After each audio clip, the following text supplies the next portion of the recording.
आज हम लोग स्टार्ट करते हैं ग्रुप 15 एलिमेंट्स। इसके प्रीवियस वीडियो में मैंने आपको ग्रुप 13 और ग्रुप 14 को वन शॉट में बताया था। इसमें हम लोग 15 को काफी डिटेल्स में देखने वाले हैं और ये क्लास 12th के बच्चों के लिए भी इंपॉर्टेंट है, वो लोग भी इस वीडियो को देख सकते हैं ना, क्योंकि आप लोगों को भी ये 15 एलिमेंट्स को अच्छा से पढ़ना होता है। यहाँ से आपको नीट में भी क्वेश्चन बनेगा, जेई में भी क्वेश्चन बनेगा और बहुत है कि ये इंपॉर्टेंट ग्रुप है। ठीक है, तो चलिए स्टार्ट करते हैं। सबसे पहले मैं साइड हेडिंग बना लेता हूं, ग्रुप 15 एलिमेंट्स। देखिए ग्रुप 15 एलिमेंट्स में ये कौन कौन से मेंबर है इसको जान लीजिए, ठीक ना। ये स्टार्ट होता है आपको नाइट्रोजन, फास्फोरस, फिर आर्सेनिक, फिर आपको ये एंटीमोनी और फिर ये बिस्मथ। इसको नाइट्रोजन फैमिली बोलते हैं या काल्कोजन फैमिली भी इसको हम लोग बोला करेंगे। इसमें देखिए नाइट्रोजन फैमिली हम लोग इसको इसलिए बोला करते हैं ना, क्योंकि इसका पहला मेंबर क्या है बताइए, नाइट्रोजन है। तो पहला मेंबर नाइट्रोजन होने की वजह से इसको हम लोग नाइट्रोजन फैमिली बोला करते हैं। ठीक है, देखिए इन सब का एटॉमिक नंबर कैसे होगा या सबसे पहले जान लीजिए इसको हम लोग याद कैसे करते थे। तो याद करने का ट्रिक होता था नाना पाटेकर ऐश्वर्या सब्बिके, ऐसे याद कर लेते थे ना, या यहाँ पे ऐसे भी बोल देते थे कि नाइजीरिया, पाकिस्तान, ऑस्ट्रेलिया, सब्बिके, इस तरह से भी याद कर लेते थे, है ना। तो जो ट्रिक आपको सुटेबल लगे उसके हेल्प से आप इसको इजीली याद कर लीजिए। ठीक है, तो अभी हम इसका क्या करते हैं, एटॉमिक नंबर निकालते हैं मैजिक नंबर की हेल्प से। तो मैजिक नंबर आप सबको पता होना चाहिए, बताइए मैजिक नंबर कौन कौन होते थे बताओ तो बाबू। देखो इसमें मैजिक नंबर आपको होता था 2, फिर यहाँ पे 8, फिर 8, फिर 18, फिर 18, फिर 32, ये मैजिक नंबर्स होते थे। ठीक है, लेकिन ये मैजिक नंबर कंप्लीट उसके लिए वैलिड है जिसके अंदर में पूरे के पूरे 7 पीरियड है। इसमें तो 7 पीरियड है ही नहीं है। आपको ये 2, इसमें देखिए 2, 2, 4 और 1 इसको लेंगे तो 5, आपको इसमें 5 पीरियड ही मिलेगा। इसके नीचे भी एक एलिमेंट आता है मॉस्कोवियम, जिसका उतना इंफॉर्मेशन उसके बारे में नहीं है तो उसको मैंने यहाँ पे नहीं लिखा हुआ है। तो देखिए इसमें जब 5 है ना, तो आप क्या करेंगे, इसमें 8 से स्टार्ट करेंगे, बाकी के जो 2 एलिमेंट है उनको स्किप कर देंगे। ठीक है, तो नाइट्रोजन का एटॉमिक नंबर कितना है बताइए, 7। इस 7 में ये 8 को प्लस कर दीजिए तो इसका एटॉमिक नंबर कितना हो जाएगा, 15। फिर इसमें 18 को प्लस कर दीजिए तो इसका एटॉमिक नंबर 33। फिर इसमें 18 को प्लस करिए तो इसका एटॉमिक नंबर 51। फिर 32 को प्लस करिए तो इसका एटॉमिक नंबर कितना आएगा बताइए, 83 आएगा। जनरल कंसेप्ट है। ठीक है, अब चलिए इसमें मेन जो कंसेप्ट है ना, इसके इलेक्ट्रॉनिक कॉन्फ़िगरेशन से है। तो अगर इसका इलेक्ट्रॉनिक कॉन्फ़िगरेशन लिखा जाए ना, सबसे पहले ये जान लीजिए इसका जनरल डेफिनेशन होता है कि ग्रुप 15 एलिमेंट का जनरल इलेक्ट्रॉनिक कॉन्फ़िगरेशन NS2Np3। ठीक है, मतलब बोलते हैं कि वैसे एलिमेंट जिनके आउटर सेल का इलेक्ट्रॉनिक कॉन्फ़िगरेशन NS2Np3 होगा वो सारे ग्रुप 15 के एलिमेंट्स कहलाएंगे। ठीक है, और इसमें N के प्लेस पर ना देख लीजिए, N की जगह पर आपको 2 से लेकर के 6 तक जाना होता है। ठीक है, तो हम लोग इसको नोबल गैस के टर्म में लिखेंगे, काफी आसान तरीका से हम लोग बता सकते हैं। देखिए अगर नाइट्रोजन का इलेक्ट्रॉनिक कॉन्फ़िगरेशन निकला है, देखिए एटॉमिक नंबर इसका 7 है, तो इसमें अगर आप लिखेंगे तो ये आएगा 1s2 2s2 2p3 आने वाला है, ये इसका आउटर सेल बनेगा। अगर इसको शॉर्ट में नोबल गैस के टर्म में लिखें तो इसको मैं हीलियम बना दूंगा, तो हीलियम 2s2 2p3, ये इसका आउटर सेल बना। ठीक है, इसके बाद समझिए फास्फोरस का एटॉमिक नंबर 15 है। अगर इसका कॉन्फ़िगरेशन आप लिखना चाहें तो 1s2 2s2 2p6 और फिर आपको 3s2 और 3p3 रखना पड़ेगा। देखिए ये आउटर सेल बनेगा। इसके बदले में आप शॉर्ट में जब बनाएंगे तो इसके बदले में किसको लिख सकते हैं, नियॉन को, क्योंकि ये जो नंबर है 2, 2, 4 और 6 10 एटॉमिक नंबर किसका होता है, नियॉन का होता है। तो ये नियॉन हो गया। फिर इसके बाद से 3s2 और 3p3 आप इसको रख लेंगे। ठीक है, ये आउटर सेल हो गया। उसी तरह से अगर आप आर्सेनिक का लिखना चाहें, इसका एटॉमिक नंबर 33 है, मैं इसको शॉर्ट में ही लिख देता हूं। देखिए अब यहाँ पे आप आर्गन का यूज करेंगे, आर्गन 18 को मैनेज करेगा। फिर इसके बाद से अब इसमें D का हेल्प लेना पड़ेगा, 3d10, तो ये आपको 28 हो गया। उसके बाद से 4s में 2 इलेक्ट्रॉन रख देंगे तो 30, और फिर 4p में 3 रख दीजिए तो ये 33 अचीव हो गया। ठीक है, सेम इसी कंसेप्ट से Sb का एटॉमिक नंबर कितना है बताइए, 51 है। तो इसका जब लिखेंगे तो आर्गन की जगह पे किसको रखना पड़ेगा, क्रिप्टन को रखना पड़ेगा, और यहाँ पे 4d10 और फिर ये 5s2 और फिर आपको ये 5p3 आने वाला है। इसके बाद से जब बिस्मथ को रखेंगे ना, तो बिस्मथ का एटॉमिक नंबर कितना है बताइए, 83 है। इसमें आपको लेना पड़ेगा जेनॉन को, और जेनॉन के अलावा इसमें फिर आपको हेल्प लेना पड़ेगा 4f का। तो 4a14 हो जाएगा, फिर 5d10 हो जाएगा, फिर इसमें 6s2 रखेंगे और 6p3 रखेंगे। ये इसका कॉन्फ़िगरेशन बना, ठीक है।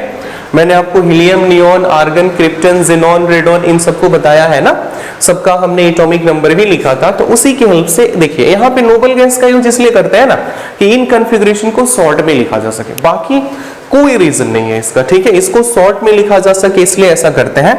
तो ये इसका आउटर सेल मिल गया, ये भी इसका आउटर सेल मिल गया, ठीक है। इसमें समझेंगे एंटीमोनी और बिस्मथ में, देखिए ये आर्सेनिक, एंटीमोनी और बिस्मथ में, इन दोनों में डी ऑर्बिटल भी पार्टिसिपेट हो रहा है और इसमें एफ ऑर्बिटल भी पार्टिसिपेट हो रहा है।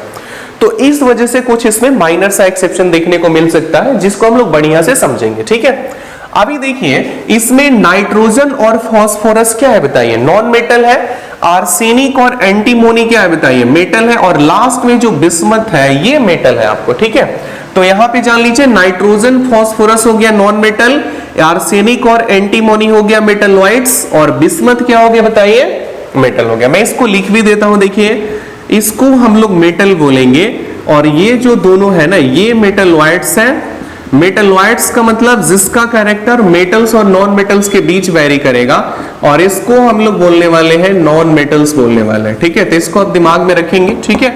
मतलब ग्रुप में जब डाउन आएंगे, ग्रुप में जब नीचे आएंगे, तो मेटालिक कैरेक्टर्स क्या होगा उसमें इंक्रीज होने वाला है, और नॉन मेटालिक कैरेक्टर इसमें डिक्रीज होगा, ठीक है। इसलिए जितना भी मेटालिक प्रॉपर्टीज है डाउन द ग्रुप सब का सब इंक्रीज करने वाला है, और अप द ग्रुप सारा का सारा क्या होगा बताइए, डिक्रीज होगा, ठीक है। तो इन कॉन्फ़िगरेशन को दिमाग में रखिए। अब इससे रिलेटेड देखिए जो कुछ जनरल कैरेक्टर्स होते हैं ना बाबू, उसको सीखते हैं। देखिए क्या क्या इसमें जनरल कैरेक्टर्स हो सकता है। जनरल कैरेक्टर में देखिए सबसे पहले हम लोग बात करते हैं एटॉमिक रेडियस का। तो एटॉमिक रेडियस का कंसेप्ट आप लोग पहले से भी जानते हैं कि न्यूक्लियस और आउटर सेल के बीच का, या न्यूक्लियस और आउटर सेल इलेक्ट्रॉन के बीच का जो डिस्टेंस है वही क्या है बताइए, एटॉमिक रेडियस है। तो यहां भी कुछ वैसा ही कंसेप्ट होने वाला है, ठीक है। तो जनरल कैरेक्टर में सबसे पहला बात करेंगे हम लोग एटॉमिक रेडियस पे, कि आखिर इसका रेडियस क्या होने वाला है। तो एकदम सिंपल है, डाउन द ग्रुप अगर आप चलें किधर से बताइए, डाउन द ग्रुप अगर आप आएंगे तो ऐसे केस में जो इसका रेडियस है, एटम का रेडियस, ये इंक्रीज करेगा। और इसका रीजन सब लोग जानते हैं, क्योंकि एटॉमिक नंबर बढ़ता है। एटॉमिक नंबर बढ़ने से नंबर ऑफ ऑर्बिट बढ़ेगा, एटम का साइज बढ़ेगा, साइज बढ़ेगा तो न्यूक्लियस और आउटर सेल के बीच का डिस्टेंस तो बढ़ना ही एकदम फिक्स है ना। तो इसको ध्यान में रखिए। तो इसकी वजह से देखिए जो ऑर्डर बनाएंगे, सबसे छोटा रेडियस बना लेंगे नाइट्रोजन का, फिर फास्फोरस का, फिर आर्सेनिक का, फिर इसके बाद एंटीमोनी का, और सबसे लास्ट में किसका होगा बताइए, बिस्मथ का, ठीक है। अगर हम लोग क्या करें, इसके एनायंस का रेडियस बनाए, तो एनायंस का रेडियस भी कुछ ऐसे ही आने वाला है, देखिए। और ऐसा क्यों हो रहा है, क्योंकि मैंने पहले आपको सिखाया है, ये क्लासिफिकेशन में भी सिखाया है, ग्रुप 13 में भी हमने सिखाया था, कि अगर कोई एलिमेंट नेगेटिव चार्ज टेक कर रहा है ना, तो उसके पास जो स्क्रीनिंग इफेक्ट है ये बढ़ जाता है। स्क्रीनिंग इफेक्ट बढ़ने से जो इलेक्ट्रॉन्स का रिपल्सन है ना वो बढ़ता है, और इलेक्ट्रॉन का रिपल्सन बढ़ेगा तो साइज बड़ा होगा, ठीक है। तो हमेशा जो एनायंस होते हैं अपने पेरेंट एटम से साइज में बड़े होते हैं, और जो कैटायंस होते हैं अपने पेरेंट एटम से साइज में क्या होते हैं, छोटे होते हैं। ये हमने पी ब्लॉक में भी सिखाया है, क्लासिफिकेशन ऑफ एलिमेंट में भी सिखाया आप लोग को, इस ब्लॉक में भी उसको बताया है, ठीक है। तो आप लोग बिल्कुल इसको करिए। तो ये सबसे पहला कंसेप्ट था रेडियस का, ये आयोनिक रेडियस हो गया, और ये नॉर्मल इसका एटॉमिक रेडियस का कंसेप्ट है, ठीक है। दूसरा चीज इसमें समझिए, अगला होता है, देखो बाबू यहीं पे मैं बता देता हूं, ये आयोनाइजेशन पोटेंशियल। आयोनाइजेशन पोटेंशियल जो है क्या होने वाला है यहाँ पे समझिए। इसमें एकदम आसान कंसेप्ट है, इसको आईपी भी शॉर्ट में बोला करते हैं। आईपी आपको इनवर्सली प्रोपोर्शनल होगा साइज ऑफ एटम का। देखिए आईपी का डेफिनेशन भी आप लोग जानते होंगे, कि जैसे मान लीजिए हमारे पास कोई एटम है, तो ये इसका न्यूक्लियस होगा, ये इसका लास्ट इलेक्ट्रॉन होगा, है ना। तो देखिए किसी भी एटम से एक इलेक्ट्रॉन को रिमूव करना है, एक इलेक्ट्रॉन को बाहर रिमूव करना है, तो आपको हीट दे करके ये अट्रैक्शन को तोड़ना पड़ेगा। टेम्परेचर दे करके इस अट्रैक्शन को क्या करना पड़ेगा बताइए, ब्रेक करना पड़ेगा। तो इस बॉन्डिंग को तोड़ने के लिए जो हीट मिलता है ना, उसी का नेम क्या है बताइए, आयोनाइजेशन पोटेंशियल। तो अगर एटम का साइज छोटा है तो न्यूक्लियस और आउटर इलेक्ट्रॉन के बीच का जो अट्रैक्शन होगा वो ज्यादा होगा, और जब ज्यादा होगा तो Ip का वैल्यू क्या होगा, आयोनाइजेशन पोटेंशियल का वैल्यू ज्यादा होगा। ठीक है, मतलब समझिए सबसे जो ज्यादा आयोनाइजेशन पोटेंशियल नाइट्रोजन का, फिर फास्फोरस का, फिर आर्सेनिक का, फिर एंटीमोनी का, फिर बिस्मथ का। इसमें माइनर्स आपको चेंजिंग देखने को मिलता है, लेकिन फाइनली वो क्या होता है, कमी होता है, इसलिए मैंने जनरल में ऐसे लिख दिया। ठीक है, इसके बाद से सक्सेसिव आईपी होता है। सक्सेसिव आईपी का मतलब क्या है, जैसे मान लीजिए कि आपके पास कोई एलिमेंट ए है, ए से क्या करिए, एक इलेक्ट्रॉन को निकालिए, तो इसको हम लोग बोला करते थे IP1, पहला IP इसको बोलेंगे। अगर A प्लस से आपने क्या किया, एक और इलेक्ट्रॉन को निकाल दिया तो A प्लस प्लस बनेगा, और इसको हम लोग बोलेंगे IP2। अगर आपने इससे क्या किया, एक और इलेक्ट्रॉन को निकाल दिया ना, तो ये ट्रिपल प्लस बनेगा, और ये जो यहाँ पे आप हीट प्रोवाइड करेंगे, जो यहाँ पे एनर्जी प्रोवाइड करेंगे, वो IP3 हो जाएगा। तो देखिए जनरली अगर प्लस चार्ज बढ़ता है ना, तो देखो प्लस चार्ज बढ़ने से न्यूक्लियस पावरफुल होता है, और जब भी न्यूक्लियस पावरफुल होगा तो इलेक्ट्रॉन और न्यूक्लियस के बीच का अट्रैक्शन काफी टाइट होगा। तो जब इनका अट्रैक्शन काफी स्ट्रांग होगा तो इसको तोड़ने में ज्यादा एनर्जी लगेगी ना। मतलब सिंपल समझिए, अगर प्लस ज्यादा है तो आईपी ज्यादा होगा, क्योंकि न्यूक्लियर चार्ज इफेक्ट डोमिनेटिंग होता है। ठीक है, तो इस वजह से हम लोग इसमें बताते हैं कि सबसे जो बड़ा आईपी होगा ना, अगर सक्सेसिव आईपी का बात करें तो सबसे बड़ा आईपी मिलेगा, देखिए इसमें IP3 सबसे बड़ा होगा, फिर इसमें IP2 हो जाएगा, और फिर सबसे छोटा इसमें मिलता है आपको बताइए IP1। ठीक ना, तो ये आयोनाइजेशन पोटेंशियल का कंसेप्ट है। इसके बाद अगर इसमें इलेक्ट्रोनेगेटिविटी देखें, इलेक्ट्रोनेगेटिविटी क्या होने वाली है देखिए, तो इलेक्ट्रोनेगेटिविटी का भी एकदम आसान सा ऑर्डर है। इसको हमने शॉर्ट में हम ऐसा लिख लेते हैं, मान लीजिए EN आपको इनवर्सली प्रोपोर्शनल है साइज ऑफ एटम का। इलेक्ट्रोनेगेटिविटी का डेफिनेशन होता था एलिमेंट्स का जो विथड्रॉइंग टेंडेंसी है, एलिमेंट के पास जो इलेक्ट्रॉन विथड्रॉइंग टेंडेंसी है, बॉन्डिंग में जो इलेक्ट्रॉन पार्टिसिपेट हो रहा है ना, उनको अपने ओर विथड्रॉ करने का, खींचने का जो कैपेसिटी है, उसी का नाम क्या होता है बताइए, इलेक्ट्रोनेगेटिविटी। तो साइज अगर छोटा है, जैसे मान लीजिए ये हमारे पास एलिमेंट है, ये प्लस चार्ज, ये इसका आउटर इलेक्ट्रॉन, अब ये साइज जितना छोटा होगा अट्रैक्शन उतना हाईली होगा। तो यहां से हम ये डील कर सकते हैं कि सबसे जो ज्यादा इलेक्ट्रोनेगेटिविटी है नाइट्रोजन का, फास्फोरस का, आर्सेनिक का, फिर किसका हो जाएगा, एंटीमोनी का, फिर बिस्मथ का। क्यों, क्योंकि बिस्मथ का साइज बड़ा। ठीक है, सेम इसी कंसेप्ट से आप लोग हाइड्रेशन एंथैल्पी को भी बता सकते हैं। एक चीज और मैं इसमें बता देता हूं, फिर और आगे हम लोग बढ़ते हैं। जैसे मैं ऐसा लिख देता हूं, देखिए हाइड्रोलाइसिस, हाइड्रोलाइसिस किसका इजी होगा, देखिए हाइड्रोलाइसिस आप किसका आसानी से कर सकते हैं, किसको पानी में डाल सकते हैं, जो डिसॉल्व कर जाए। तो देखिए जो नाइट्रोजन है ना, ये हाइड्रोजन बॉन्ड बनाने की कैपेसिटी रखता है। अब ये हाइड्रोजन बॉन्ड क्या है, मैंने इसको सिखाया है पहले भी आप लोग को, कि अगर हाइड्रोजन किससे किससे अटैच्ड हो, फ्लोरीन, ऑक्सीजन और नाइट्रोजन से, अगर ये 3 एलिमेंट के साथ में कंबाइन होते हैं तो इनमें ना नेगेटिविटी का बहुत ज्यादा डिफरेंस होता है। इस वजह से ये हाईली पोलर होते हैं। आप HF का बात करिए, H2O का बात करिए, NH3 का बात करिए, तो उनमें ना केमिकल कोवलेंट बॉन्ड के अलावा एक एक्स्ट्रा अट्रैक्शनल फोर्स अप्लाई होने लगता है, और इसी को बोलते हैं हाइड्रोजन बॉन्ड। जैसे मैं आपको बता देता हूं, जैसे HF, तो फ्लोरीन हाईली नेगेटिव है, तो नेगेटिव चार्ज, और इस पे पॉजिटिव, तो ये तो कोवलेंट बॉन्ड तो है ही है। अब इनके बीच में एक क्या होगा, अट्रैक्शन अप्लाई हो जाएगा, और इसी अट्रैक्शन का नेम क्या देते हैं बताइए, हाइड्रोजन बॉन्ड देते हैं। और हाइड्रोजन बॉन्ड को हमेशा डॉट डॉट द्वारा इंडिकेट करेंगे, और जो मॉलिक्यूल हाइड्रोजन बॉन्ड बनाता है 100% श्योर है कि वाटर में डिसॉल्व होगा, उसकी हाइड्रोलाइसिस इजीली पॉसिबल है। नाइट्रोजन हाइड्रोजन बॉन्ड बनाता है, इसलिए इसका हाइड्रोलाइसिस सबसे ज्यादा होगा, फिर फास्फोरस का होगा, फिर आर्सेनिक का होगा, एंटीमोनी का होगा, और सबसे कम किसका है, बिस्मथ। बिस्मथ मेटल है ना, पानी में उसका सॉल्युबिलिटी बहुत ही कम होने वाला है। ठीक है, तो इसको आप दिमाग में रखिए, है ना। इसके अलावा इलेक्ट्रॉन एफिनिटी है, हाइड्रेशन एंथैल्पी है, उन सब चीज को पढ़ सकते हैं आप, ज्यादा कुछ भी टफ नहीं है। ये जो मेन इसमें कंसेप्ट था ना, मेन हम लोग का यही कंसेप्ट होता है, इसको दिमाग में रखेंगे। ठीक है, इसके बाद अब बात करते हैं केमिकल प्रॉपर्टीज पे। आप लोग वीडियो को पॉज करके ना इसको अच्छे से लिख लेंगे। ठीक है, इलेक्ट्रॉनिक कॉन्फ़िगरेशन को एकदम दिमाग में रखेंगे। अभी ऑक्सीडेशन नंबर में 1-2 एक्सेप्शन बनेंगे, इसी के हेल्प से हम लोग डील करेंगे। ठीक है, तो देखिए अब बात करते हैं यहां पर ऑक्सीडेशन स्टेट्स क्या क्या होने वाला है। तो जो ऑक्सीडेशन स्टेट्स होता है वो मेनली ना इलेक्ट्रॉनिक कॉन्फ़िगरेशन पे ही बेस्ड है। आप इलेक्ट्रॉनिक कॉन्फ़िगरेशन कैसा लिख रहे हैं, उसका किस तरह से उसका इलेक्ट्रॉनिक कॉन्फ़िगरेशन है, उसी के बेस पे ऑक्सीडेशन नंबर निकलता है। मतलब जितने इलेक्ट्रॉन बॉन्डिंग में पार्टिसिपेट कर जाए ना, वही उसका ऑक्सीडेशन नंबर होता है। तो देखिए अब हम लोग ये जनरल केमिकल प्रॉपर्टीज का बात करते हैं और इसके अंदर में पढ़ेंगे ऑक्सीडेशन स्टेट्स।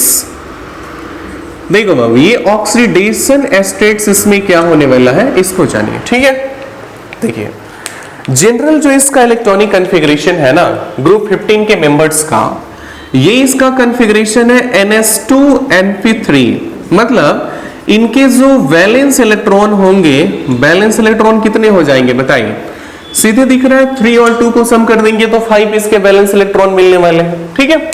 तो इसलिए ना ये जनरल अपना, जनरली हमेशा नहीं, इसके एक्सेप्शन भी है, ये अपना ऑक्सीडेशन स्टेट शो करेंगे -3 से लेकर के +5 तक। इसका मतलब है कि -3, -2, -1, 0, +1, +2, +3, +4 और +5, ये सारे ऑक्सीडेशन नंबर इसके हो सकते हैं, ठीक है। इसमें अब एक्सेप्शन क्या है, देखिए कि जब हम लोग डाउन द ग्रुप जाते हैं ना, जैसे ये नाइट्रोजन है, फास्फोरस है, आर्सेनिक है, फिर एंटीमोनी है, फिर बिस्मथ है। देखिए नाइट्रोजन का कॉन्फ़िगरेशन था हम लोग के पास, यहाँ पे हमने हीलियम लिखा था, फिर 2s2 2p3 को लिखा था, फिर यहाँ पे हम लोग नियॉन को लिखे थे और इसमें 3s2 3p3 को लिखे हुए थे। फिर यहाँ आर्गन आ जाएगा और इसमें 4s2 4p3 आएगा। फिर सेम यहाँ से आप क्रिप्टन को डाल सकते हैं और इसमें आया था 5s2 5p3 और इसमें जिनॉन को लेते हैं और इसमें हम लोग, इसमें D भी रहता है तो आप लोग इसमें ध्यान में रखेंगे, मैंने उसको हटा दिया है D वाला को, केवल आउटर वाला लेके चल रहा है 6s2 और 6p3, है ना। मैंने इसमें से D को हटा दिया, इसमें भी D को हटा दिया, इसमें से F और D को दोनों को स्किप कर दिया, है ना। आप चाहे तो पूरा लिख सकते हैं, ठीक है। ऐसा इसका इलेक्ट्रॉनिक कॉन्फ़िगरेशन आउटर सेल का। देखिए इसमें होता क्या है, देखो बाबू, जैसे आप नाइट्रोजन, फास्फोरस, आर्सेनिक, एंटीमोनी तक तो कोई दिक्कत नहीं है, खास करके आर्सेनिक तक कोई दिक्कत नहीं है, ये आपको -3 से +5 तक ऑक्सीडेशन स्टेट शो कर सकते हैं। जो मेन समस्या होती है वो यहाँ पे Sb आपको यहाँ पे एंटीमोनी और बिस्मथ के अंदर में होता है। ऐसा क्यों, तो इसको मैं यहाँ पे आपको एक्सप्लेन करता हूं। क्योंकि जब भी डाउन द ग्रुप आप चलिएगा ना पीरियोडिक टेबल में, तो इनर्ट पेयर इफेक्ट डोमिनेटिंग होता है। अब इनर्ट पेयर इफेक्ट क्या है इसको समझ लीजिए। मैं बिस्मथ का एग्जांपल लेके समझा देता हूं। एक बिस्मथ है और एक आपका एंटीमोनी है। बिस्मथ का कॉन्फ़िगरेशन है 6s2 6p3 है और फिर इसका है यहाँ पे हमने लिखा था 5s2 और 5p3 लिखा हुआ था। देखिए जो न्यूक्लियस है ना बाबू, न्यूक्लियस के जो सबसे क्लोजर होता है s ऑर्बिटल होता है, फिर उसके बाद p ऑर्बिटल, फिर उसके बाद d ऑर्बिटल, फिर उसके बाद f ऑर्बिटल होता है, ठीक है। s न्यूक्लियस के सबसे क्लोजर है, फिर p है, फिर d है और सबसे दूर कौन है बताइए, f है। तो जाहिर सी बात है अगर s क्लोजर है तो s में जो इलेक्ट्रॉन होंगे ना उस पे न्यूक्लियस अपना फोर्स सबसे ज्यादा लगाएगा, है ना। और ये बिस्मथ का एटॉमिक नंबर 83 होता है, ठीक है। इसका मतलब जो न्यूक्लियस बनेगा बिस्मथ का ना, उसके सेंटर में कितने प्रोटॉन होंगे, उसके सेंटर में आपको प्रोटॉन कितने हो जाने वाले बताइए, 83 प्रोटॉन हो जाने वाले हैं। और यहाँ पे 6s में आपको 2 इलेक्ट्रॉन है, फिर 6p में आपको यहाँ पे कितना इलेक्ट्रॉन है बताइए, 3 इलेक्ट्रॉन्स, है ना। तो इसका न्यूक्लियस ना देखिए हाईली पॉजिटिव हो गया, है ना। हाईली पॉजिटिव हम किसके कंपेयर में बोल रहे हैं, बाकी रिमेनिंग जो है उनके कंपेयर में बोल रहे हैं। तो इसकी जब पॉजिटिविटी बढ़ गई ना, तो s में जो भी इलेक्ट्रॉन्स होंगे इनको ये हाईली फोर्स से क्या करेगा, विड्रॉ करके रखेगा, इसको खींच के रखेगा। इस वजह से s वाला इलेक्ट्रॉन ना आपको बिस्मथ और आपको एंटीमोनी में बॉन्डिंग में पार्टिसिपेट ही नहीं होता है। मतलब ये दोनों का दोनों इनर्ट हो गया, है ना। और इसी इफेक्ट का नेम है इनर्ट पेयर इफेक्ट। ये दोनों इलेक्ट्रॉन क्या हो गए बताइए, इनर्ट हो गया, तो इसका नाम हमने रख दिया इनर्ट। ये न्यूट्रल हो गया, बॉन्डिंग में आ गया, क्लोज हो गया, एकदम पैक हो गया, है ना। ये अब बॉन्डिंग कर ही नहीं सकता, न्यूक्लियस उनको एकदम हाई फोर्स से खींच के रख दिया। तो ये दोनों इलेक्ट्रॉन इनर्ट हो गए, इसलिए इनर्ट। अब ये पेयर में है, इसलिए इसके लिए हम लोग क्या यूज कर देते हैं, पेयर। और ये पूरा एक फिनोमिनॉन है, एक प्रोसेस है, इसलिए इसका नेम क्या दे देते हैं बताइए, इफेक्ट। तो due to inert pair effect bismuth और एंटीमोनी का ओनली p वाला इलेक्ट्रॉन पार्टिसिपेट करने वाला है, ठीक है। तो p में कितने इलेक्ट्रॉन है बताइए, इसके भी 3 इलेक्ट्रॉन है, इसके भी 3 इलेक्ट्रॉन है।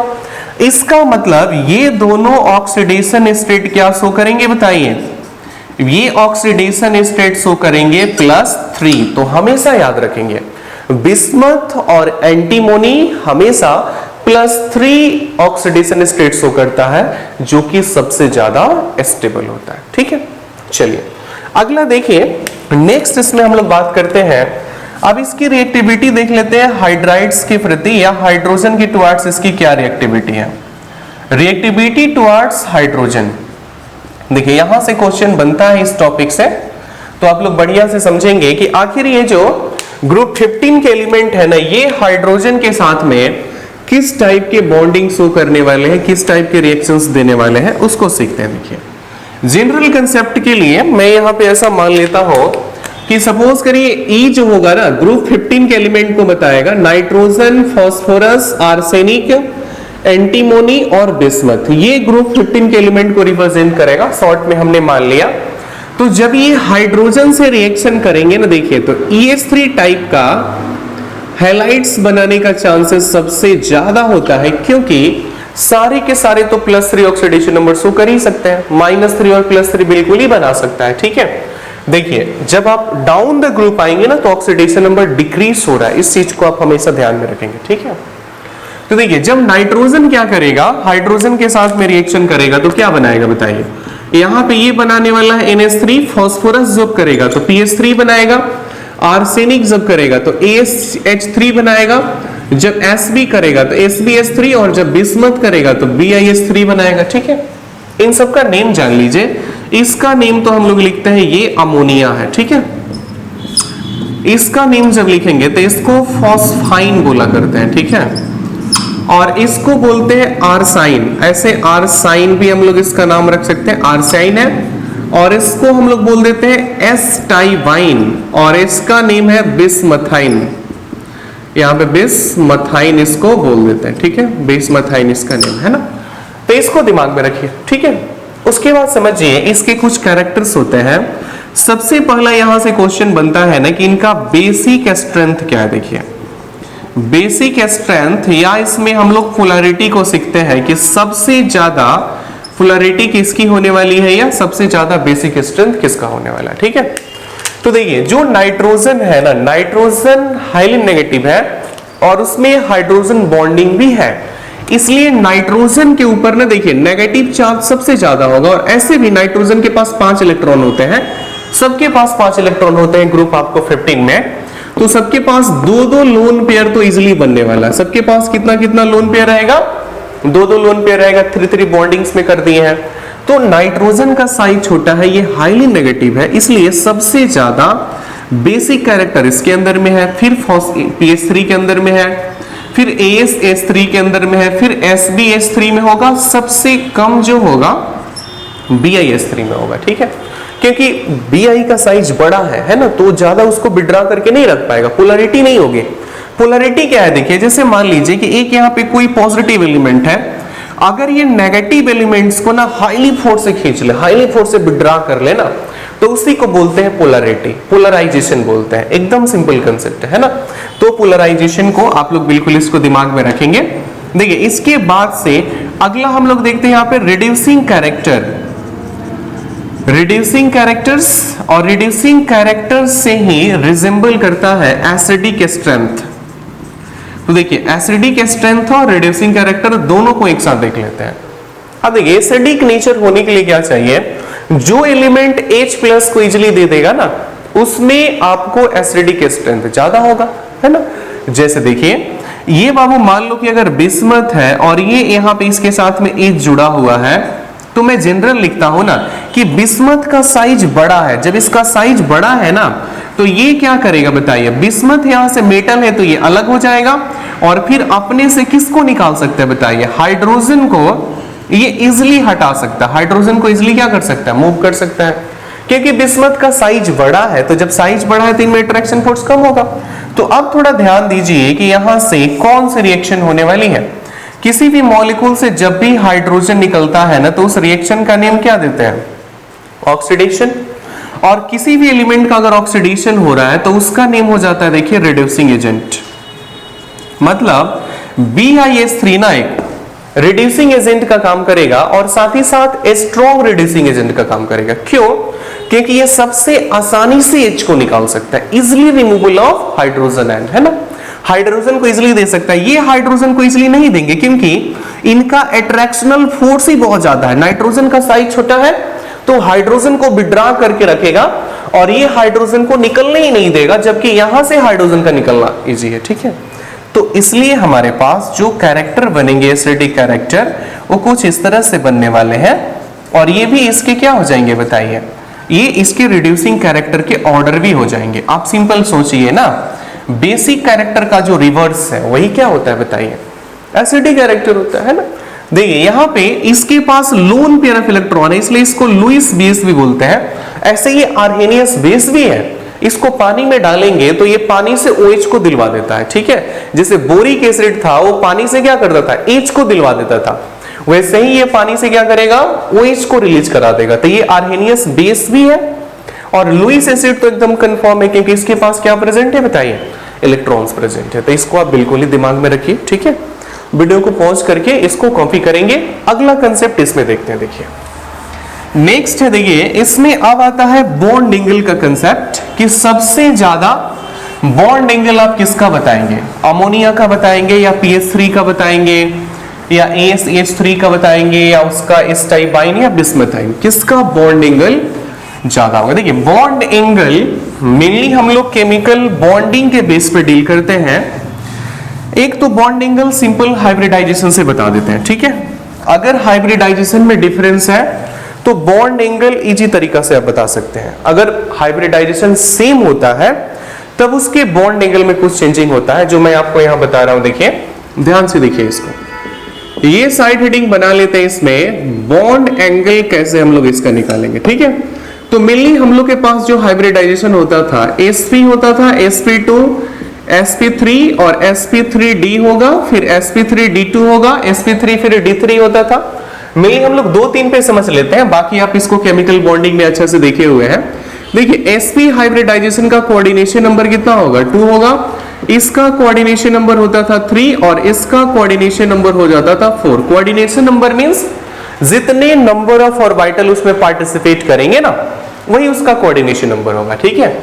देखिए sp का जो बॉन्ड एंगल है, इसका बॉन्ड एंगल हम लोग लेते हैं 180 डिग्री। इसका जो बॉन्ड एंगल BA है इसको लेते थे 120 डिग्री और इसका जो बॉन्ड एंगल है इसको 109 डिग्री 28 मिनट्स, है ना। तो सबसे पहला कंसेप्ट, अगर आपके पास 3 मॉलिक्यूल है और तीनों में हाइब्रिडाइजेशन क्या है बताइए? डिफरेंट है। तो बता दीजिए अगर जिसमें sp है उसका बॉन्ड एंगल सबसे ज्यादा होगा, फिर sp2 का होगा, फिर क्या होगा बताइए? sp3 का। लेकिन इसमें ये होता है ना कि हाइब्रिडाइजेशन सबका सेम हो जाता है और वैसे केस में आपको बॉन्ड एंगल बताना होता है। तो यहां से कंसेप्ट आप देख लीजिए। जैसे मैं अगर बात करूं, ये हमारे पास देखिए NH3 है, PH3 है, फिर ASH3 है, फिर SbH3 है और फिर बिस्मथ हाइड्राइड या बिस्मथाइन ये आपके पास है, ठीक है। आप सबका हाइब्रिडाइजेशन निकालिए। हाइब्रिडाइजेशन निकालना मैंने आपको सिखाया है ऑलरेडी पहले। हाइब्रिडाइजेशन निकालने के लिए सबसे पहले आपको ढूंढना होता है सिग्मा बॉन्ड। तो जितने सिंगल बॉन्ड है ना उतना सिग्मा बॉन्ड हो जाएगा। तो यहां पर देखिए आपको क्लियर यहां पे दिखाई दे रहा है कि सिग्मा बॉन्ड्स कितने हैं बताइए? सिग्मा बॉन्ड 3 है और लोन पेयर 1 है। अगर इसको सम कर देते हैं तो हम लोग के पास कोऑर्डिनेशन नंबर मिल जाता है। देखिए तो इसका समेशन करने से देखिए सॉरी यहाँ पे 3 और 1 कितना हो जाएगा? 4। तो अगर इसका कोऑर्डिनेशन नंबर 4 आ गया तो हाइब्रिडाइजेशन क्या होगा बताइए? sp3। अब ये हाइब्रिडाइजेशन PH3 का भी होने वाला है, ASH3 का भी होगा, SbH3 का भी होगा और BiH3 का भी होगा। सबका हाइब्रिडाइजेशन क्या होगा बताइए? sp3 होने वाला है। देखिए आप सबका हाइब्रिडाइजेशन इसी मेथड से निकाल सकते हैं। इसके पास भी 2 लोन पेयर, इसके पास भी 2 लोन पेयर, यहां भी लोन पेयर, यहां भी लोन पेयर, यहां भी लोन पेयर। तो देखिए इसमें समझिए हाइब्रिडाइजेशन सेम हो गया, लोन पेयर भी सेम हो गया। और साथ ही साथ देखिए NH3 का सेंट्रल एटम क्या है, N है, और H इसका सराउंडिंग एटम है। तो इसमें देखिए यहां पे सेंट्रल एटम नाइट्रोजन है, यहां सेंट्रल एटम फास्फोरस है। इसका देखिए हाइब्रिडाइजेशन सेम है और साथ ही साथ सराउंडिंग एटम भी सेम है और लोन पेयर भी इसमें सेम हो रहा है। तो ये कितना इसमें एक कंसेप्ट है जिसको आप ध्यान में रखेंगे जब भी ऐसा केस बने, हाइब्रिडाइजेशन सेम हो जाए, लोन पेयर भी सेम हो जाए, सराउंडिंग एटम भी सेम हो जाए, तो ऐसे केस में देखते हैं सेंट्रल एटम को। अगर सेंट्रल एटम का इलेक्ट्रोनेगेटिविटी सबसे ज्यादा है तो उसका बॉन्ड एंगल भी सबसे ज्यादा होगा, ठीक है।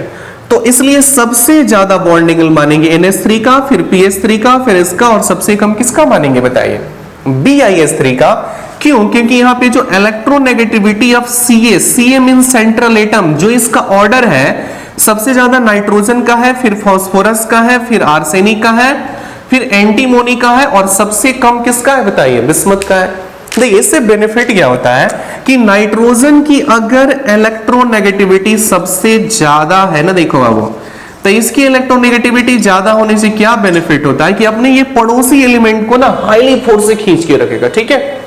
इस वजह से जो ये ऊपर लोन पेयर दिखाई दे रहा है ना, ये बॉन्डिंग इलेक्ट्रॉन्स को ज्यादा दबा नहीं पाएगा, इस वजह से इसका बॉन्ड एंगल सबसे ज्यादा होगा। जबकि इन सब की इलेक्ट्रोनेगेटिविटी काफी कम है, तो इन सबको क्या करेगा, दबा सकता है ये। जैसे मैंने यहाँ पे NH3 का हाइब्रिडाइजेशन sp3 निकाला है ना, तो इसके हेल्प से अगर आप अकॉर्डिंग टू VSEPR चले, VSEPR थियरी, अब VSEPR आपको बॉन्डिंग में मिलेगा सीधे। इसके अकॉर्डिंग आप देखेंगे तो यहाँ पे बॉन्ड पेयर कितना मिल गया, जितना सिग्मा बॉन्ड है वही बॉन्ड पेयर है।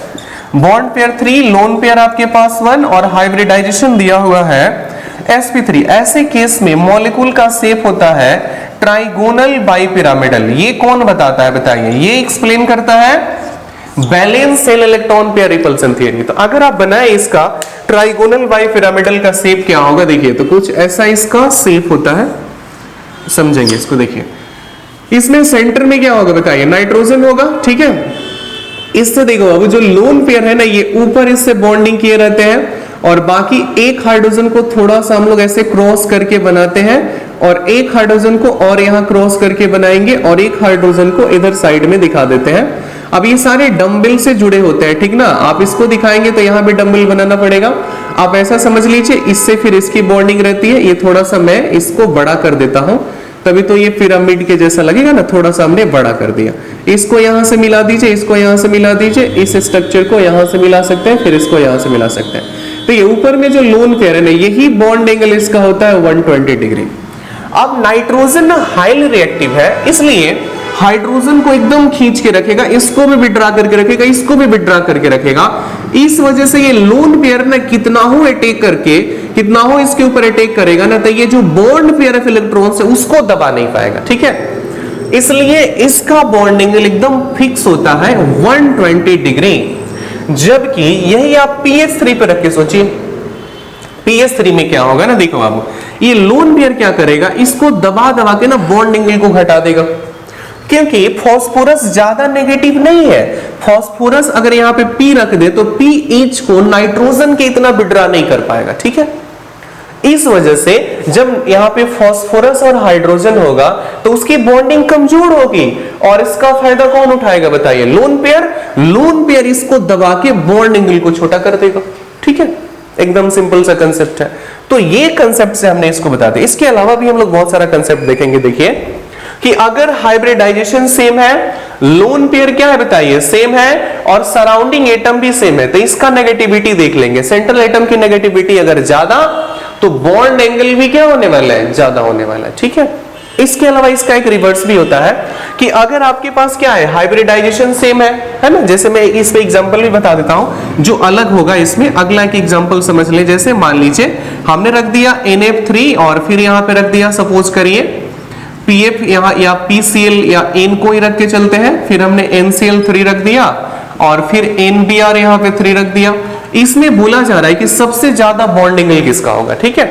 एक्चुअल में ये सब हम लोग केमिकल बॉन्डिंग में पढ़ा करते हैं, जो नीट में यहां से खास करके क्वेश्चन आता है फजान रूल से ही रिलेट करके, इसको हम लोग देखते थे वहां पे। तो अभी आप समझ लीजिए। देखिए NF3 में क्या है, देखो अब इसका हाइब्रिडाइजेशन sp3 होगा, इसका हाइब्रिडाइजेशन भी sp3 होगा, इसका हाइब्रिडाइजेशन भी sp3 होगा, इसके पास भी 2 लोन पेयर, इसके पास भी 2 लोन पेयर, सबके पास लोन पेयर सेम है। सेंट्रल एटम भी सेम है, देखिए सेंट्रल एटम क्या हो गया बताइए, सेम। दूसरा हाइब्रिडाइजेशन, हाइब्रिडाइजेशन भी क्या हो गया बताइए, हाइब्रिडाइजेशन भी इसमें सेम हो गया। Lone pair of electron LPE भी क्या हो गया, सेम हो गया। अगर ये तीनों सेम हो तो ऐसे केस में जो बॉन्ड एंगल का डिटर्मिनेशन होगा ये आपको सराउंडिंग एटम, ए से मींस सराउंडिंग एटम, तो सराउंडिंग एटम का चेक करेंगे इलेक्ट्रोनेगेटिविटी। अगर इलेक्ट्रोनेगेटिविटी ज्यादा तो बॉन्ड एंगल क्या हो जाएगा बताइए, छोटा, है ना। इसका उल्टा कंसेप्ट हो गया ना। देखिए इसमें क्या है, आपको सराउंडिंग एटम फ्लोरीन, इसकी इलेक्ट्रोनेगेटिविटी सबसे ज्यादा है तो इसका बॉन्ड एंगल सबसे छोटा, फिर Cl वाला का, और सबसे बड़ा किसका हो जाएगा बताइए, Br वाला का हो जाएगा। ठीक है, एक और एग्जांपल हम दे देते हैं। जैसे मान लीजिए कि आपको कहीं दिया हुआ है PCl3 और फिर हमने यहाँ पे PBr3 और फिर PI3, ऐसा हमने लिख दिया। इसमें बोला जा रहा है कि बताइए किसका बॉन्ड एंगल सबसे बड़ा होगा। तो देखिए यहाँ पे ये फास्फोरस सेम है, ये भी सेंट्रल एटम सेम है, हाइब्रिडाइजेशन इसका sp3 आएगा, सबके पास लोन पेयर 2-2 है, तो सराउंडिंग एटम डिफर है ना, तो सराउंडिंग एटम का अगर इलेक्ट्रोनेगेटिविटी ज्यादा, बॉन्ड एंगल छोटा, तो इसकी नेगेटिविटी ज्यादा है तो बॉन्ड एंगल छोटा होगा, सबसे बड़ा बॉन्ड एंगल किसका हो जाएगा, PI3 का हो जाएगा। ठीक है, तो इसको देख लीजिए, ये बॉन्ड एंगल की कंसेप्ट है। रिड्यूसिंग नेचर को हम लोग देख लिए, रिड्यूसिंग नेचर को अगर आप रिवर्स कर देंगे तो कौन सा नेचर बन जाएगा, ऑक्सीडाइजिंग नेचर बन जाएगा। ठीक है, और इसमें अगले कंसेप्ट्स को जान लीजिए, क्या क्या और कंसेप्ट हो सकते हैं।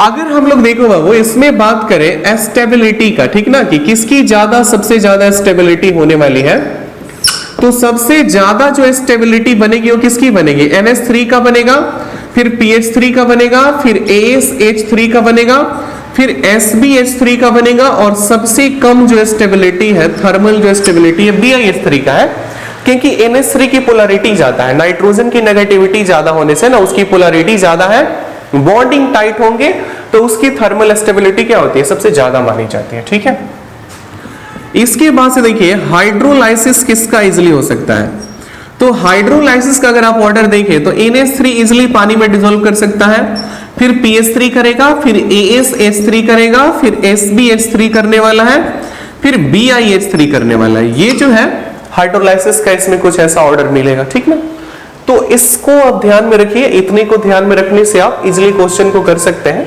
और कुछ तो टफ इसमें आने वाला नहीं है, तो इसको दिमाग में रखिए। ठीक है, चलिए अब देखते हैं नेक्स्ट। हम लोग बढ़िया से इसको वीडियो को पॉज करके लिख लीजिए।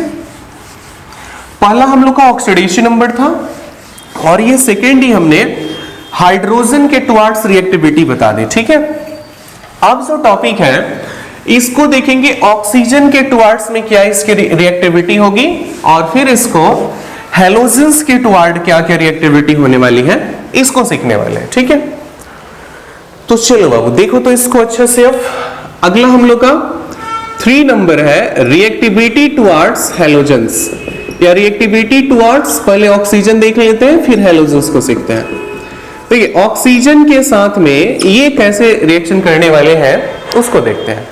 तो ऑक्सीजन का तो ऑक्सीडेशन नंबर फिक्स होता है, वो तो -2 शो करेगा जनरली। ठीक है, तो यहां से हम क्या करते हैं, देखिए E के प्लेस पे ना एक ऐसा मान लेते हैं कि E सिंबल है, E के प्लेस पे ग्रुप 15 एलिमेंट होगा, नाइट्रोजन, फास्फोरस, आर्सेनिक, एंटीमोनी और ये बिस्मथ होने वाला है। ठीक है, समझिए आप। इसमें जब ये ऑक्सीजन के साथ में रिएक्शन करेगा ना, तो सबसे पहले E2O3, जब ये अपना E का मतलब ये सब 3 शो करें, दूसरा जब ये 4 शो करेंगे तो E2O4, और थर्ड वाला E2O5। देखिए ये मेनली ना बाबू सीखो, ये 3 टाइप्स के ऑक्साइड्स जनरली ये बना सकते हैं। ठीक है, आप समझिए, मैं इन तीनों टाइप के ऑक्साइड्स को यहाँ पे लिख देता हूं। अगर E2O3 बनेगा तो क्या क्या बनेगा बताइए, N2O3 बनेगा, P2O3 बनेगा, AS2O3 बनेगा, है ना, फिर Sb2O3 आप बनाएंगे, और फिर इसी तरह से Bi2O3 भी बना सकते हैं। ठीक है, अगला जब ये E2O5 लेके चल E2O4 ले लेते हैं, तो E2O4 लेंगे तो ये N2O4 बनने वाला है, फिर यहाँ पे आपको P2O4 हो जाएगा, फिर AS2O4 हो जाने वाला है, फिर Sb2O4 और Bi2O4, बिस्मथ टेट्राऑक्साइड, ये सब बनेगा। अगर हम लोग यहाँ पे क्या करें, E2O5 लेके चले, देखिए तो इसमें N2O5 बनेगा, P2O5 बनने का चांसेस होगा, AS2O5 बनेगा, sp2O5 बनेगा और Bi2O5, ये सारे इसके बन सकते हैं। ठीक है, अब देखिए यहां से एक क्वेश्चन आता है कि जब भी नंबर ऑफ ऑक्सीजन्स बढ़ेगा ना तो एसिडिक नेचर बढ़ता है। देखिए तो इसमें क्या है बाबू, ये एसिडिक नेचर आप ध्यान में रखेंगे, एसिडिक नेचर इंक्रीज होगा, है ना। कैसे एसिडिक नेचर इंक्रीज होगा? ऑक्सीजन का नंबर बढ़ने से एसिडिक कैरेक्टर क्या होता है बताइए, बढ़ता चला जाएगा। इस चीज को आप दिमाग में रखेंगे, क्योंकि देखिए इसमें जब भी आप ये लेफ्ट से उस साइड में जाएंगे ना, जैसे इसमें क्या हो रहा है, देखिए N2O3 है, ये P2O3 है, फिर AS2O3 है, फिर Sp2O3 है, फिर Bi2O3 है, लेकिन इसमें देखिए N2O5 है। तो अगर हम लोग क्या करें, इसको ऐसे कंपेयर करें, ठीक है ना, मतलब N2 में आप ऐसे जाइए, जैसे N2O3, N2O4, N2O5, number of oxygen बढ़ रहे हैं ना, तो नंबर ऑफ ऑक्सीजन अगर बढ़ेंगे तो एसिडिक कैरेक्टर उनके अंदर में क्या होगा बताइए, इंक्रीज होता चला जाएगा। सबसे ज्यादा जो एसिडिक कैरेक्टर होगा वो किसका हो जाएगा बताइए, N2O5 का हो जाएगा, फिर N2O4 का हो जाएगा, फिर किसका हो जाएगा बताइए, N2O3 का हो जाएगा। तो मेनली आप इसको ऐसे समझेंगे, ऊपर से नीचे समझेंगे, नंबर ऑफ ऑक्सीजन बढ़ने से एसिडिक कैरेक्टर क्या होने वाला है बताइए, बढ़ने वाला है, जो एकदम आसान सी बात है, इसको आपको दिमाग में रखना है। ठीक है, उसके बाद से देखिए मैं यहाँ पे ऑर्डर भी बना देता हूं। अगर देखिए अगर एसिडिक कैरेक्टर्स का हम लोग बात करें ना, कंपैरिजन करें कि सबसे ज्यादा एसिडिक नेचर किसका होने वाला है, जैसे एक मैं लिख देता हूं, मान लीजिए कि N2O3 को लिख देता हूं, फिर यहाँ पे एक N2O4 को लिख देते हैं और फिर एक N2O5 को लिख देते हैं, तो सबसे ज्यादा एसिडिक कैरेक्टर इसके अंदर में होने वाला है। और जो ज्यादा एसिडिक नेचर का होता है ना, देखिए उसका रिड्यूसिंग पावर क्या होता है, सबसे ज्यादा होता है। ठीक है, तो यहां से अगर मैं एक ऑर्डर बना लूं कि रिड्यूसिंग नेचर सबसे ज्यादा किसकी होने वाली है, ठीक है, तो इसको समझिए सबसे ज्यादा रिड्यूसिंग नेचर भी N2O5 का होगा, फिर N2O4 का हो जाएगा, है ना, और सबसे कम इसमें किसका मिलेगा बताइए, N2O3 का होगा। अगर इसी में हम लोग ऑक्सीडाइजिंग नेचर बना लें, ठीक है, तो देखिए ऑक्सीडाइजिंग नेचर क्या है, रिड्यूसिंग नेचर का जो उल्टा है वही क्या है बताइए, ऑक्सीडाइजिंग नेचर है। तो यहाँ पे जान लीजिए, अगर मैं यहाँ पे लिखना चाहूं तो ये मेरे पास N2O5 का सबसे ज्यादा हो जाएगा, फिर N2O4 का हो जाएगा और फिर N2O3 का ऑक्सीडाइजिंग नेचर क्या होगा, ज्यादा होगा। ठीक, इसके बाद देखिए और भी इसमें पॉइंट्स होते हैं। अब एक चीज देखते हैं कि थर्मल एस्टेबिलिटी, सबसे ज्यादा जो है एस्टेबिलिटी किसकी होने वाली है। ठीक है, तो यहां पे देखो अब एक ऐसा कंसेप्ट है, आप लोग याद रखेंगे कि जो एस्टेबिलिटी है, एस्टेबिलिटी इंक्रीज करेगा अगर ऑक्सीडेशन नंबर क्या हो बताइए, डिक्रीज हो, पहला कंसेप्ट। दूसरा कंसेप्ट है इसमें कि एस्टेबिलिटी क्या करेगा बताइए, इंक्रीज करेगा अगर एटॉमिक नंबर, मैं शॉर्ट में लिख रहा हूं आप समझेंगे, AN, एटॉमिक नंबर क्या करे, डिक्रीज करे। मतलब देखिए आप इसको प्रोपोर्शनलिटी में भी बना सकते हैं, अगर ये कम है तो ये स्टेबिलिटी ज्यादा होगी। जैसे मैं क्वेश्चन देता हूं आप समझेंगे, जैसे मान लीजिए कि P2O3 फिर P2O4 और फिर यहां से P2O5, सबसे ज्यादा स्टेबिलिटी किसकी होगी, देखिए इसका ऑक्सीडेशन नंबर निकालेंगे ना तो कितना आएगा बताइए, 3 2 6 प्लस 3 आने वाला है, इसका +4 इसका +5, तो स्टेबिलिटी का ऑर्डर ये बनेगा, जिसका ऑक्सीडेशन नंबर कम उसकी स्टेबिलिटी ज्यादा। अगर मैं क्या करूं, ऐसा लेके चलो N2O3 और फिर यहां पे लेके चले N2O4 और फिर यहां पे N2O5 को लेके चले, इसमें सबसे ज्यादा स्टेबिलिटी किसकी होगी बताइए, तो सबसे ज्यादा स्टेबिलिटी N2O3 का, फिर N2O4 का, फिर N2O5 का हो जाएगा। ठीक है, तो इस चीज को याद रखेंगे, बाई ट्रिक से इसको हम लोग इजिली डील कर सकते हैं, खास करके ऐसे क्वेश्चन नीट वगैरह में बनेंगे 12th वाले। बस इतना, ये एसिडिक ऑर्डर, ऑक्सीडाइजिंग नेचर और रिड्यूसिंग नेचर को याद रखने से आप लोग आराम से इसको कर सकते हैं। ठीक है, तो इसको ध्यान में रखिए, ये कंसेप्ट था यहां से। फिर देखिए 4 नंबर इसमें देखते हैं, रिएक्शन विथ हैलोजेंस। ये हैलोजेंस के साथ में कैसे रिएक्शंस देने वाले हैं इसको जान लीजिए। हैलोजन के साथ में किस टाइप का इनका केमिकल रिएक्शन मिलेगा। तो देखिए फिर वही कंसेप्ट लगाते हैं, ई के प्लेस पे सोच लेते हैं ग्रुप 15 एलिमेंट्स, नाइट्रोजन, फास्फोरस, फिर आर्सेनिक, फिर एंटीमोनी और फिर क्या हो जाएगा बताइए, बिस्मथ। ये है हैलोजन के साथ में जब ये रिएक्शन करेंगे ना तो generally EX3 and EX5 type के हाइलाइट्स जो है ना, इस टाइप के हाइलाइट्स बनाने के चांस रखते हैं। ठीक है, इस टाइप के हाइलाइट्स बना सकते हैं। EX3 तो सारे बना लेते हैं। देखो अब EX3 में कोई टेंशन ही नहीं है। आपको एन भी बना लेगा, आपको इसमें NF3 बना लेगा, है ना, फिर आपको ये PCl3 बना लेगा या PF3 बना लेगा, फिर आपको AS से यहाँ पे Cl3 बना लेगा, SbCl3 बना लेगा, बिस्मथ भी बना सकता है 3 ना, क्योंकि उसकी 3 तो ऑक्सीडेशन स्टेट होती है। इसमें देखिए एक क्या कहानी होती है, आपको ना ओनली यहां पे लिख सकते हैं कि highlights of nitrogen, highlights of nitrogen, जो नाइट्रोजन की हाइलाइट है ना, देखिए इसमें क्या है बाबू, एक्सेप्शनली जैसे इसमें सबसे ज्यादा जो स्टेबिलिटी ओनली NF3 ही एग्जिस्ट करता है, NF3, क्योंकि देखिए दोनों की यहां पे नाइट्रोजन भी नेगेटिव हो जाता है। जैसे पीरियोडिक टेबल में सबसे ज्यादा नेगेटिव कौन कौन है बताइए, फ्लोरीन, ऑक्सीजन और नाइट्रोजन।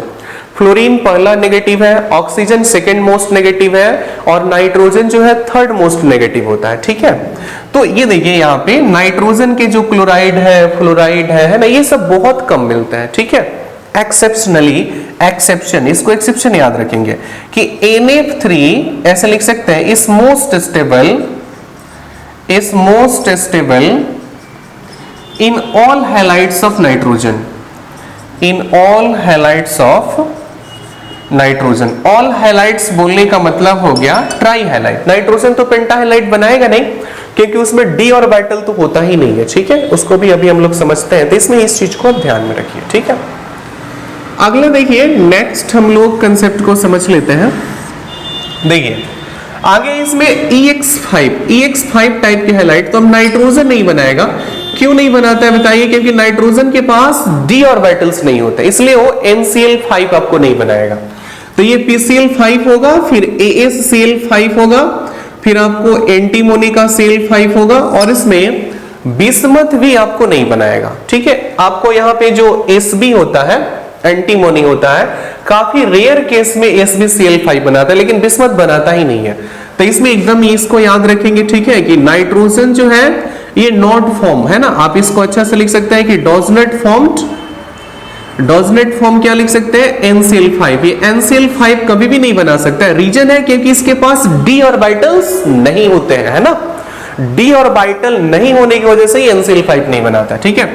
बिस्मथ भी जो है ये भी नॉट फॉर्म्ड, ये भी फॉर्म नहीं करेगा, और इसमें रीजन क्या चिपकाएंगे बताइए, इसमें लगाएंगे inert pair effect. Inert pair effect की वजह से बिस्मथ के एस वाले इलेक्ट्रॉन जो है वो इनर्ट हो जाते हैं, वो बॉन्डिंग में पार्टिसिपेट करते ही नहीं है, इसलिए बिस्मथ कभी भी 5 आपको ये BiCl5 जैसा मॉलिक्यूल को नहीं बना सकता, ठीक है।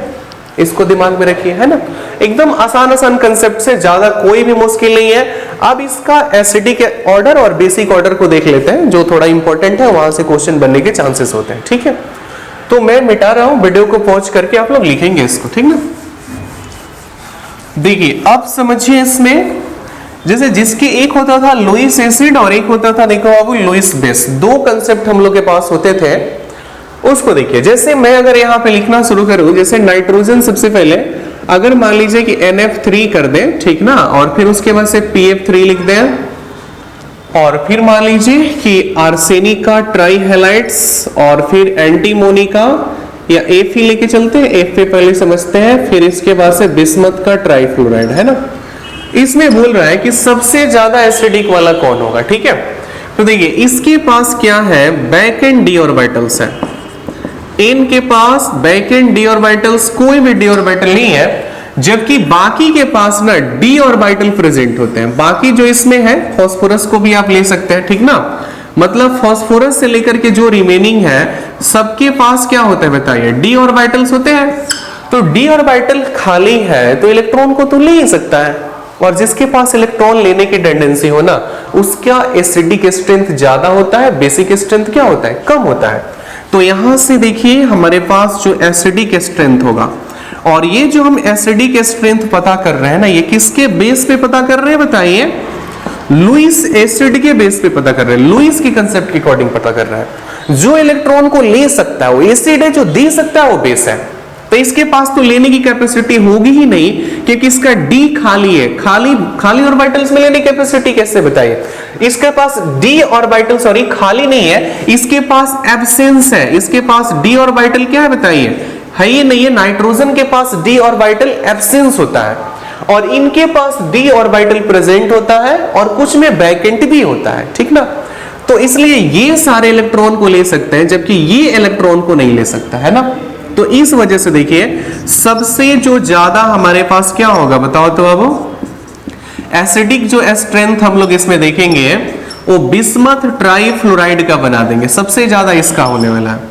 और इसका अगर बेसिक स्ट्रेंथ देखेंगे तो बेसिक स्ट्रेंथ एसिडिक स्ट्रेंथ का क्या हो जाएगा बताइए, रिवर्स हो जाएगा। सबसे ज्यादा NF3 होगा, फिर इसके बाद से क्या होगा बताइए PF3, फिर ASF3 को लेके चलेंगे, फिर SbF3 को रख लेंगे और सबसे कम BiF3 बिस्मथ ट्राइफ्लोराइड का बनेगा, ठीक है।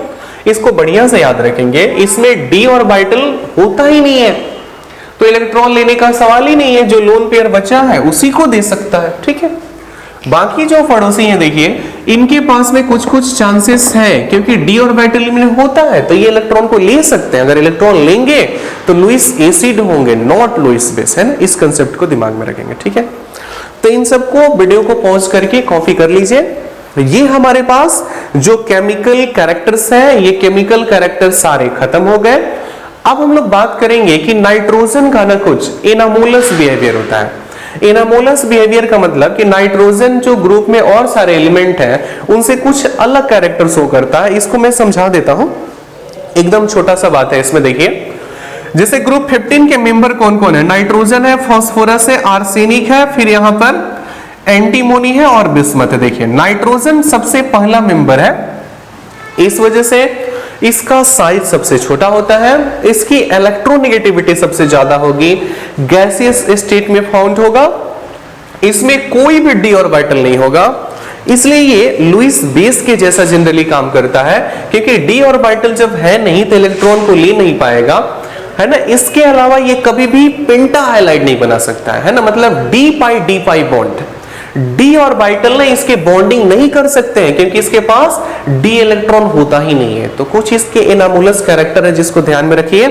पहला, इसका रेडियस सबसे छोटा है, दूसरा इसकी इलेक्ट्रोनेगेटिविटी सबसे ज्यादा होगी, इलेक्ट्रॉन एफिनिटी सबसे ज्यादा होगी, आयोनाइजेशन पोटेंशियल सबसे ज्यादा होगा, गैसियस स्टेट में फाउंड होगा, इसके पास d ऑर्बिटल नहीं होगा, इसलिए बॉन्डिंग में ये पेंटा हाइलाइड्स के बॉन्डिंग में पार्टिसिपेट नहीं करेगा।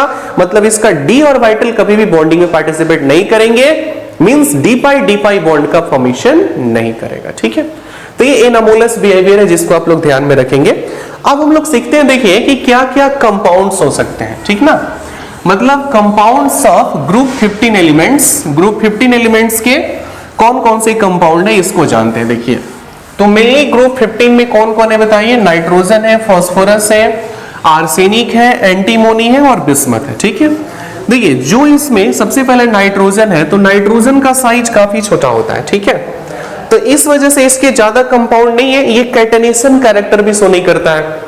कैटेनेशन कैरेक्टर आप लोग जानते होंगे ना कि सेल्फ बॉन्डिंग का जो टेंडेंसी होता है उसी को कैटेनेशन कैरेक्टर बोलते हैं। जैसा कि कार्बन सबसे ज्यादा कैटेनेशन शो करता है, नाइट्रोजन ज्यादा कैटेनेशन शो नहीं करेगा क्योंकि उसका साइज क्या बताइए स्मॉल है, लेकिन इसी ग्रुप का फास्फोरस करेगा, ठीक है। देखिए यहां पे जो हमारे मेंबर है नाइट्रोजन है, फिर क्या बताइए फास्फोरस है, फिर आर्सेनिक है, फिर एंटीमोनी है, फिर यहाँ पे बिस्मथ है। देखिए नाइट्रोजन का साइज छोटा है, कोई कैटेनेशन नहीं शो करेगा, ज्यादा कंपाउंड नहीं मिलेंगे, फास्फोरस कैटेनेशन शो करेगा तो इसके कंपाउंड मिलते हैं।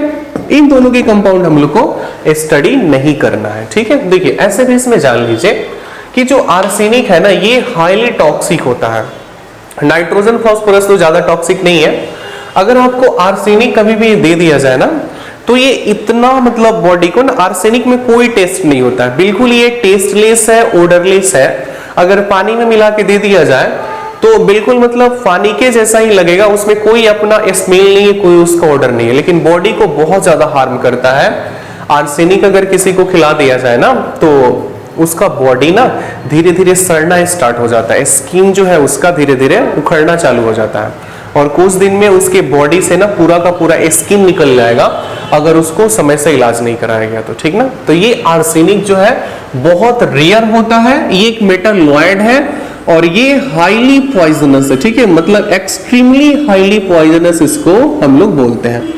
अगर ये आर्सेनिक किसी को दे दिया जाए ना तो उसकी मौत भी हो जाएगी और इसको पता भी नहीं चलेगा कि किस रीजन से उसका मौत हुआ, ठीक ना। तो इसको सबसे डेंजर, सबसे इसको पॉइजनस केमिकल के अंदर में आर्सेनिक को रखा जाता है, ठीक है। तो चलिए हम लोग को यहां बात करना है कंपाउंड्स ऑफ ग्रुप 15 एलिमेंट्स। कौन कौन से कंपाउंड्स हो सकते हैं, देखिए।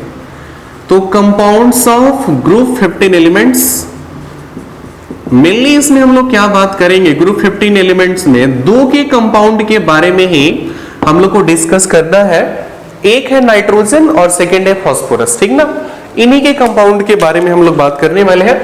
तो सबसे पहले हम लोग इसमें स्टडी करते हैं, देखिए कि compounds of nitrogen, compounds of nitrogen, nitrogen क्या क्या कंपाउंड बना सकता है, इसी को सीखने वाले। देखिए तो सबसे पहले इसमें जो पहला कंपाउंड हम लोग को डिस्कस करना है, ये डाई नाइट्रोजन आता है। देखिए डाई नाइट्रोजन है, अमोनिया है, फिर उसके बाद से नाइट्रिक एसिड है, सल्फ्यूरिक एसिड, आगे सल्फर में हम लोग स्टडी करेंगे।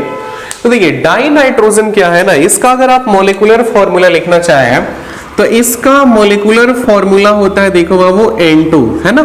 अगर इसका मॉलिक्यूलर मास निकालना चाहें तो एक नाइट्रोजन का मास क्या है बताइए, 14, तो 2 का निकालेंगे तो 2 × 14 ये 28 एटॉमिक मास यूनिट हो जाएगा।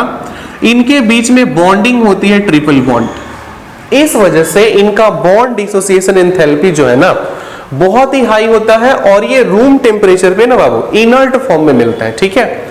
इस वजह से जो चिप्स वगैरह होता है ना, जो फूड्स है, जो ड्राई फूड्स है ना, उनके पैकेजिंग में ये डाई नाइट्रोजन का यूज करते हैं। तो डाई नाइट्रोजन एक तरह से क्या हुआ, प्रिजर्वेटिव्स भी हुआ, हम लोग के डेली लाइफ में ये यूज भी होता है, और इसका जो लिक्विड फॉर्म है इसका फ्रीजिंग पॉइंट सबसे ज्यादा होता है। इसलिए सर्जरी में, सर्जरी का मतलब अगर बॉडी का कोई पार्ट निकाला गया ना तो उसको ठंडा जगह पे ही रखना होता है, तो हम लोग क्या करते हैं, उसको डाई नाइट्रोजन के अंदर में रखते हैं। इसके अलावा अभी देखिए कोरोना चल रहा है ना, तो कोरोना में जो अभी फाइजर का वैक्सीन है, तो फाइजर के वैक्सीन को कम से कम -75 डिग्री सेल्सियस टेम्परेचर पे रखना है, तो आप उसको नाइट्रोजन के अंदर में रख सकते हैं, ठीक है। नाइट्रोजन जो है -75 डिग्री सेल्सियस टेम्परेचर को प्रोवाइड कर सकता है ना।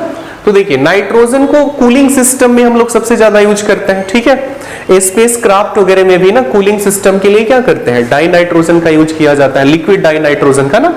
और लिक्विड डाई नाइट्रोजन जो है ज्यादा पॉइजनस भी नहीं है, खास करके कूलिंग सिस्टम के अंदर में ही उसका यूज होगा। और जो गैसियस स्टेट में फाउंड होगा ना, वो प्रिजर्वेटिव्स के रूप में जितने भी ड्राई फूड्स होते हैं ना, उसको पैकेजिंग करने में गैसियस स्टेट वाला का यूज करते हैं, ठीक है।